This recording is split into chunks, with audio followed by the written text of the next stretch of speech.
ছেলেটির নাম Parvez. Asia premium ইউনিভার্সিটিতে ইঞ্জিনিয়ারিং লাইনে পড়াশোনা করত। লাঞ্চের টাইমে বন্ধু বান্ধবের সাথে চা স্টলে গিয়ে সিঙ্গারা খাওয়ার পাশাপাশি একটু হাসাহাসি, আর তাদের পাশে বসেছিল দুইটা নরখাদক ডাইনি। বন্ধু বান্ধব একসাথে থাকলে একটু হাসাহাসি একটা স্বাভাবিক ব্যাপার, কিন্তু তার এই হাসিটা যেন তার মৃত্যুর কারণ হলো। কিছু সাবরি পোলাপান আছে না, যারা মেয়েদেরকে ইমপ্রেস করার জন্য সবকিছুই করতে পারে।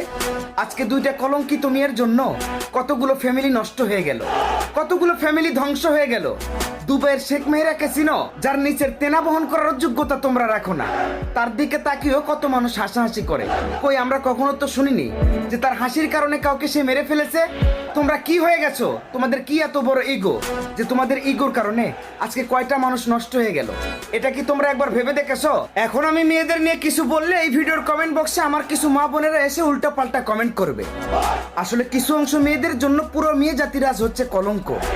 ধর্ষণকারীরা কোথায় গেছে?